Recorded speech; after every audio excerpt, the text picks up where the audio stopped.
안녕하세요. SF플러스 자산운용에서 액티브 ETF 운용을 맡고 있는 피터 고태훈입니다. 오늘은 저희 비즈모델 액티브 ETF 월간 운용 보고를 드리기 위해서 찾아왔습니다. 가장 중요했던 거는 펀더멘탈하게 빅테크 기업들의 실적 발표, 전반적인 1분기 실적 발표가 이루어지면서 꽤 괜찮은 숫자들이 좀 나온 기업들이 좀 많이 나타나면서 긍정적인 좀 상황이었다라고 보시면 좋을 것 같습니다. 전반적으로는 시장이 좀 하락했지만 빅테크 기업들의 실적은 나쁘지 않아서 앞으로의 방향성에서는 크게 문제는 없는 모습으로 좀 나타났고요. 미국 시장을 중심으로 좀 보자면 빅테크 기업들 중에서도 AI 서비스에 대한 기대감이 조금 더 긍정적으로 작용할 것으로 생각이 되는 구글이라든지 기대감이 전혀 없다가 이제 조금씩 AI 서비스에 대한 얘기를 하고 있는 애플 같은 기업들이 연초 대비해서 계속 좀 부진하다가 4월 달엔 조금 회복되는 모습을 보여줬다 정도의 특징이 있었다라고 보시면 좋을 것 같습니다. 플랫폼부터 시작을 하자면 글로벌 플랫폼 같은 경우 아웃퍼폼이 좀 컸는데요. 그 중에서도 쿠팡이 와우 멤버십 가격 인상에 따라서 수익이 굉장히 좀 긍정적으로 기여할 것으로 전망이 되면서 주가가 상승한 부분이 있었고요. 테슬라 같은 경우도 뒤에서 좀 더 자세하게 말씀드리겠지만 풀 셀프 드라이빙 서비스가 개시될 것으로 좀 전망이 되면서 그것도 이제 미국이 아니라 중국에서 개시될 것으로 전망이 되면서 긍정적인 흐름들이 좀 나타났다라고 보시면 좋을 것 같습니다. 비중의 변화 측면에서는 저희가 이제 유튜브 같은 경우가 계속적으로 광고 시장 회복됨과 동시에 함께 긍정적인 흐름을 가져가고 있고 거기에 AI 서비스 확대 과정까지 비용 효율화를 고려하면서 하고 있는 알파벳이 긍정적으로 생각이 돼서 비중을 좀 상향한 부분이 있었다라고 보시면 좋을 것 같습니다. 그리고 코리아 플랫폼 같은 경우는 시장 수준 정도의 퍼포먼스였는데요. 저희가 가지고 있는 메인 앵커 종목들이 좀 부진한 모습이 있었지만 중소형 종목들이 긍정적으로 작용을 하면서 시장 수준 정도는 따라갔다라고 보시면 좋을 것 같습니다. 가장 긍정적으로 작용했던 종목 같은 경우는 인터넷 전문은행 설립 계획이 좀 본격적으로 나타나면서 더존 비존이 좀 큰 폭으로 기여를 했다라고 보시면 좋을 것 같고요. 그 외에도 이제 미국 시장에 진출하고 있는 한국 화장품과 함께하고 있는 ODM, OEM 기업들이 좀 긍정적인 흐름이었다라고 보시면 좋을 것 같습니다. 비중 변화 측면에서는 엔터 플랫폼 기업으로 성장하는 디어유의 모멘텀이 상대적으로는 저희가 좀 긍정적으로 평가하고 있는 DNC 미디어보다는 좀 약하다고 평가를 해가지고 DNC 미디어로 비중 이동을 좀 더 했고요. DNC 미디어 같은 경우는 지금 나 혼자만 레벨업이라는 굉장히 강력한 IP 하나를 가지고 게임, 애니메이션, 굉장히 다양한 원소스 멀티 유즈를 강화하는 흐름을 보여주고 있기 때문에 웹툰 기업이 좀 나아가야 할 방향성을 좀 보여주고 있어가지고 그런 측면에서 좀 긍정적으로 평가를 하고 있다라고 보시면 좋을 것 같습니다. 그리고 저희 댓글을 통해서 문의 주셨던 부분이 코리아 플랫폼 같은 경우나 다른 펀드도 비슷할 텐데요. 저희 현금 비중에 대해서 좀 물어보시는 부분들이 있었는데 저희 현금 비중은 기본적으로는 실적 발표 시즌에는 조금 더 확대를 하고 있습니다. 그렇게 하는 이유는 실적 발표 시즌에는 확실히 실적을 조금 더 긍정적으로 발표를 하거나 저희가 생각한 방향성과 동일하게 가거나 반대 방향으로 가거나 이런 변화의 방향성이 좀 크게 나타나는 저희가 가장 중요하게 생각하는 지표가 나타나는 시즌이기 때문에 미리 좀 현금 비중을 확보하고 실적 발표 시즌을 준비했다가 저희가 또 힘을 실을 만한 종목에 다시 한번 비중을 주는 그런 비중 이동이 일어나기 때문에 조금 비중을 좀 더 가져간다라고 보시면 좋을 것 같고요. 이제 코리아 플랫폼 같은 경우는 국내 대표 플랫폼 기업들이 지금 사실은 좀 성장 모멘텀이 좀 부재한 모습들을 보여주고 있기 때문에 저희가 계속해서 좀 좋은 종목들을 찾으면서 새로운 종목을 좀 더 확대할 그런 여건을 좀 계속해서 살펴보고 있습니다. 그래서 그런 부분들이 조금 더 실적 발표 시즌을 통해서 명확해지면 비중을 확대해 나가는 방향으로 저희가 운용을 할 테니까 지켜봐 주시면 좋을 것 같습니다. 그리고 글로벌 대장장이로 넘어가서 말씀드리면 아웃퍼폼을 했는데요. 저희가 환율 고려하면 시장 수준이었다라고 보시면 좋을 것 같고요. 지난달에도 말씀드렸던 전기차 확대 국면에서 굉장히 다양한 전기차 브랜드 확대 국면에서 대장장이 성격이 강화되고 있는 CATL의 긍정적인 실적 발표, 거기에 점유율 확대까지 나타나면서 긍정적인 기여가 있었다라고 보시면 좋을 것 같고요. 중국에서 여행 수요가 계속 올라오면서 이거는 영에이지 다이나믹 시니어에도 포함된 종목이기 때문에 트립닷컴이 굉장히 긍정적인 기여가 있었다라고 보시면 좋을 것 같습니다. 이 비중 변화 측면에서는 스마트폰 시장이 회복되는 모습들을 좀 나타내주면서 퀄컴을 신규로 편입을 했고요. 저희가 유럽에서 좀 좋은 종목들을 찾는 과정에서 플랫폼에도 기여도가 높은 SAP 같은 종목이 실적 발표에서도 긍정적이었기 때문에 대장장이에서도 신규로 편입을 했다라고 보시면 좋을 것 같습니다. 대장장이 같은 경우 밑에 한 1-2% 정도 언더로 가지고 있던 종목들은 투자 포인트가 좀 더 강한 대장장이 성격이 좀 더 강해지는 종목들로 비중 이동을 진행한다라고 봐주시면 좋을 것 같고요. 네, 그런 측면에서의 비중 이동이기 때문에 뭐 하위 종목의 편출이 그 종목이 무조건 안 좋아서라기보다는 그런 좀 상대적인 우위에 있는 종목들로 비중 이동을 하는 측면이 좀 더 강하다라고 봐주시면 좋을 것 같습니다. 이제 코리아 대장장이 같은 경우는 소폭 언더퍼폼이 좀 있었는데요.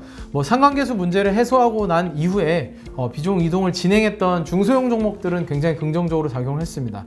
FST라든지 APR, 파마리서치 같은 저희가 좀 중요하게 생각하는 투자 포인트, EUV 같은 굉장히 미세 공정에 투자돼야 되는 장비를 가지고 있고 소재를 가지고 있는 기업, 또 그리고 이제 계속해서 확대되고 있는 의료기기, 미용시장 이런 쪽에서 긍정적으로 작용하고 있는 기업들을 중소형 종목들 중에서도 비중을 좀 확대해 나가고 있다고 보시면 좋을 것 같고요. 저희가 계속해서 중소형 종목에 대한 액티브에서 조금씩 강화를 하면서 저희의 색깔을 계속해서 회복해 나갈 수 있도록 그렇게 진행을 하려고 하고 있습니다. 그리고 이제 소비재 두 개의 펀드로 가자면 영에이지 같은 경우도 아웃퍼폼이었고 다이나믹 시니어도 아웃퍼폼이었는데요. 아까 대장장에서도 말씀드렸던 중국 여행 회복에 따라서 트립닷컴이 영에이지에서 긍정적으로 작용을 했고요. 거기에 더해서 럭셔리 브랜드들이 사실은 그렇게까지 좋은 성장을 보여주지 못하고 있는데 대략 거의 한 2년 정도 전부터라고 볼 수 있을 것 같은데 프라다의 미우미우가 굉장히 좀 글로벌 트렌드를 선도하는 모습들을 보여주면서 실적도 굉장히 큰 폭으로 성장을 하면서 프라다가 긍정적으로 기여를 했다라고 보시면 좋을 것 같습니다. 좀 특이한 종목 중에 하나는 지난달에 새롭게 발굴된 종목인데 중국에서 최대 피규어 판매 업체인 판마트라는 걸 신규로 편입을 했는데요. 굉장히 다양한 IP를 가지고 있는 캐릭터 IP 같은 걸 가지고 있는 기업들이랑 라이센스를 맺어서 생산부터 판매까지를 하고 있는 그런 기업이라고 보시면 좋을 것 같고요. 피규어라는 게 과거에는 어떻게 보면 그냥 장난감 정도로 여겨졌지만 지금은 어른들도 취향 소비를 하는 하나의 취향 소비 아이템으로 떠오르고 있기 때문에 이제 그런 측면에서 영에이지를 공략하는 새로운 기업이라고 저희가 판단을 해서 신규로 편입했다라고 보시면 좋을 것 같습니다. 다이나믹 시니어 같은 경우는 앞에서 설명드렸던 알파벳이나 트립닷컴, 테슬라 같은 기업들이 긍정적으로 기여를 했다라고 보시면 좋을 것 같고요. 거기에 더해서 가장 앵커 종목으로 가지고 있는 비만 치료제 업체인 일라이 릴리도 긍정적으로 작용을 했고요.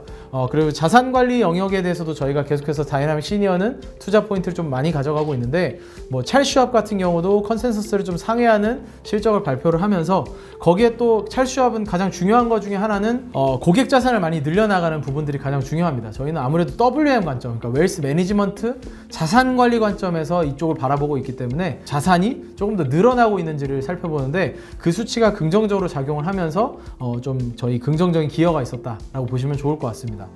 그리고 비중 변화 측면에서는 지난달에 실적 발표했던 기업들 중에 머크가 면역 관문 억제제인 키트루다의 지속적인 적응증도 확장이 되고 있고 펀더멘탈도 계속 개선되는 모습을 보여주면서 머크를 좀 비중을 확대를 했고요.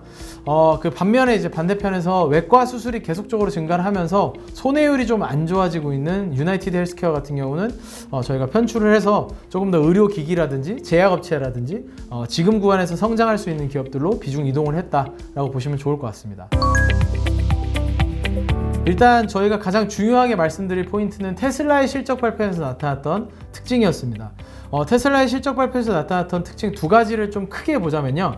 첫 번째는 저가 전기차인 모델2 생산이 지연될 것이다. 혹은 취소될 것이다, 이런 얘기가 좀 있었는데요. 이번 실적 발표 컨퍼런스 콜을 통해서 일론 머스크가 오히려 그 일정을 당기는 모습을 좀 발표를 했고요. 원래는 2025년 중순 정도로 예상됐던 거를 2024년 말 혹은 2025년 초 정도로 조금 더 당겨서 생산을 하겠다고 얘기를 하고 있습니다. 아무래도 테슬라는 앞으로도 판매량을 계속해서 늘려서 저변을 더 확대해 놓은 다음에 자율주행으로 인한 구독 비즈니스를 가져가려고 하는 이제 플랫폼 비즈니스를 조금 더 성장하려고 하는 비즈니스 모델을 가지고 있기 때문에 성장 전략을 가지고 있기 때문에 저가 전기차를 깔아놓는 게 굉장히 중요했는데 이런 부분들이 취소되거나 밀리는 게 아니라 생산을 좀 당기다라는 이슈로 시장에서 조금은 신뢰를 회복하는 모습을 보여주면서 그런 부분들이 긍정적으로 작용을 했다고 보시면 좋을 것 같고요. 물론 이게 신규 플랫폼으로 생산되면서 굉장히 저가 전기차를 다른 기업들이 완전히 따라올 수 없는 높은 마진으로 생산하는 건 아직은 아니지만 어쨌든 신규 플랫폼이 아닌 기존 플랫폼을 통해서 빠르게 생산을 하고 신규 플랫폼이 완성될 때는 신규 플랫폼으로 넘어가서 조금 더 마진을 확대해 나가는 그런 구조로 만들어 나가겠다라고 얘기를 하면서 좀 긍정적인 모습을 보여줬던 게 첫 번째 긍정적인 포인트였다고 보시면 좋을 것 같고요. 두 번째 포인트는 테슬라가 자율주행 관련된 서비스에 대해서 본격적으로 얘기를 해주고 있습니다. 실적 발표에서 나왔던 내용 먼저 말씀드리면 일단은 풀 셀프 드라이빙의 마일리지 누적 주행 거리가 지금 13억 마일이 나오면서 이게 뭐 지난 분기 대비해서 2배 이상의 수준은 아니지만 굉장히 빠르게 성장을 하고 있는 상황이고요. 그 다음에 이제 이 데이터가 80억 마일을 돌파하면 일론 머스크가 규제기관의 허가를 통과할 수 있을 것이다 라고 이전부터 얘기를 해왔거든요. 실적 발표 이후에 중국에서의 풀 셀프 드라이빙 서비스가 시행될 것으로 전망되는 얘기들이 계속 나오고 있는데요. 일론 머스크가 중국을 방문을 하면서 자율주행 서비스가 중국에서 가능토록 하는 그런 상황들을 좀 마련을 하고 있고요. 중국의 바이두의 지도 서비스를 협력을 하면서 중국에서의 서비스가 빠르게 이루어질 수 있도록 이야기를 주고받는 모습들이 언론을 통해서 좀 나오고 있습니다. 거기에 더해서 풀 셀프 드라이빙에 대해서 이번 실적 발표 컨퍼런스 콜에서 라이센싱을 올해 내로 뭐 하나의 중요한 업체랑 계약을 맺을 수도 있다, 혹은 두세 개 업체랑 맺을 수도 있다, 이런 식으로 이야기를 하면서 지금 라이센싱이 굉장히 중요한 거는 사실 풀 셀프 드라이빙이라는 중요한 자율주행 플랫폼을 갖추고 있으면 이게 다른 자동차들에 얼마든지 판매가 될 수 있는 형태이기 때문에 이걸 채택해서 가져가는 기업들이 나타나면 저변이 굉장히 빠르게 확대가 될 거고 구독 비즈니스로 굉장히 순도가 높은 비즈니스를 진행할 수 있기 때문에 비즈니스 모델의 성장이 큰 폭으로 나타날 수 있기 때문에 이 부분 굉장히 중요한 부분인데, 라이센싱 계약이 올해 이루어질 수 있다는 얘기가 컨퍼런스 콜을 통해서 나타나면서 중요하게 또 긍정적으로 작용했다라고 보시면 좋을 것 같고요. 그 다음에 이제 마지막으로는 사이버 캡이라는 이름으로 자율주행 택시 비즈니스를 본격적으로 명명을 했는데요. 처음으로 이름이 나왔습니다. 사이버 캡이라는 이름이 나왔는데, 이 이름이 나오면서 라이드 헤일링, 그러니까 이제 지금 우버 같은 서비스처럼 차를 불러가지고 목적지로 가는 택시 서비스인 거죠. 이런 택시 서비스들을 본인들이 직접 개발을 해서 앱 개발을 하고 있는 UI까지도 테슬라 이번에 실적 발표 자료에 넣으면서 굉장히 긍정적으로 이 비즈니스도 가져갈 것으로 생각이 되는 좀 시장의 반응들이었다라고 보시면 좋을 것 같고요. 저희도 사실 이 비즈니스는 직접 가져가든 뭐 혹은 간접적으로 플레이어로 함께 하든지 간에 뭐 중요한 것은 이 비즈니스가 시작된다라는 게 중요한 거기 때문에 8월 8일에 있을 이벤트도 굉장히 중요하게 살펴보고 있고요. 자율주행의 서비스는 사실 테슬라가 시작을 하더라도 다른 기업들이 이거와 동일한 수준의 그 서비스를 시행하기에는 시간이 굉장히 오래 걸릴 거기 때문에 앞으로도 상당 기간 동안 이 우월적 지위를 좀 이용할 수 있다, 과점적인 이익을 좀 누릴 수 있다라고 판단을 하고 있습니다. 그 다음에 이제 두 번째는 쿠팡의 와우 멤버십 가격 인상이었는데, 사실 우리나라의 여론들은 그렇게 좋게 반응하지는 않았었습니다. 아무래도 쿠팡이 지금 우리나라에서 압도적으로 성장을 잘 가져가고 있는 전자상거래 기업이기 때문에 뭐 전체 시장 성장률 대비해서도 거의 2배 이상의 성장을 잘하고 있는 모습이거든요. 그 와중에 와우 멤버십 가격을 4,990원에서 7,890원으로 이제 8월부터 적용하겠다라고 얘기를 하면서 뭐 여론들은 좀 악화된 상황이긴 하지만 사실 쿠팡 입장에서는 굉장히 긍정적인 숫자입니다. 왜냐하면 기존에 저희가 지금 현재 와우 멤버십 회원이 1,400만 명 정도 수준이거든요. 이게 2023년 4분기에 발표했던 숫자입니다. 근데 이 1,400만 명 정도의 숫자가 매달 4,990원을 내고 있는 매출로 연결해보면 8천억 정도의 매출이 나옵니다. 근데 이게 지금 와우 멤버십 가격을 58% 올리면 그대로 회원들이 그대로 간다면 1.3조까지 이익이 늘어나게 되거든요. 여기서 가입자 감소가 한 30% 일어나더라도 1조 정도의 매출로 성장이 가능한 거기 때문에 쿠팡 입장에서는 그렇게 불리할 만한 상황이 아닌 거고요. 이들이 1조까지 늘려놓은 거를 이익으로 그대로 가져가는 거라면 뭐 사실 구독자들 입장에서도 무조건 반발할 만한 일이겠지만, 뭐 이제 쿠팡 플레이라든지 쿠팡 이츠 같은 서비스라든지 굉장히 다양한 서비스들을 통해서 제공이 되는 측면이 있기 때문에 뭐 주주에겐 좀 더 돌아오는 이익이 나중에 일이 되겠지만 지배력을 좀 더 가져가는 측면에서 좀 저희는 긍정적으로 판단을 하고 있다라고 보시면 좋을 것 같습니다.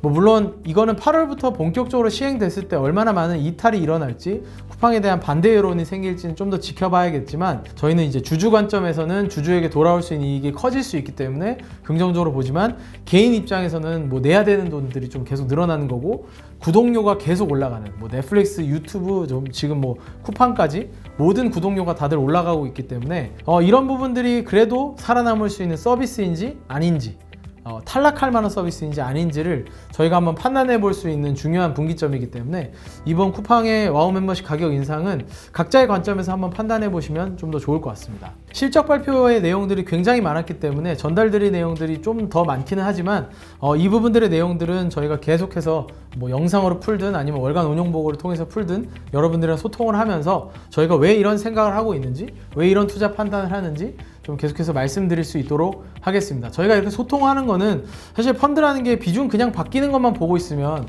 가격만 가지고 판단을 할 수밖에 없는데요. 저희가 어떠한 생각으로 이 비즈니스 모델이 강화됐다라고 생각하는지 혹은 약화됐다라고 생각하는지 여러분들도 좀 더 이해를 하다 보면은 이 펀드가 계속해서 관심을 갖고 정성스럽게 운용되고 있구나 라는 여러분들의 신뢰를 얻을 수 있을 거라고 저희는 생각을 하기 때문에 계속해서 좀 저희의 생각들, 내용들을 전달 드릴 수 있도록 노력을 하도록 하겠습니다. 4월의 성과는 좀 긍정적이었는데 저희가 5월, 6월에도 계속해서 이런 성과 이어갈 수 있도록 최선을 다해서 운용하도록 하겠습니다. 오늘도 함께 해주셔서 감사합니다.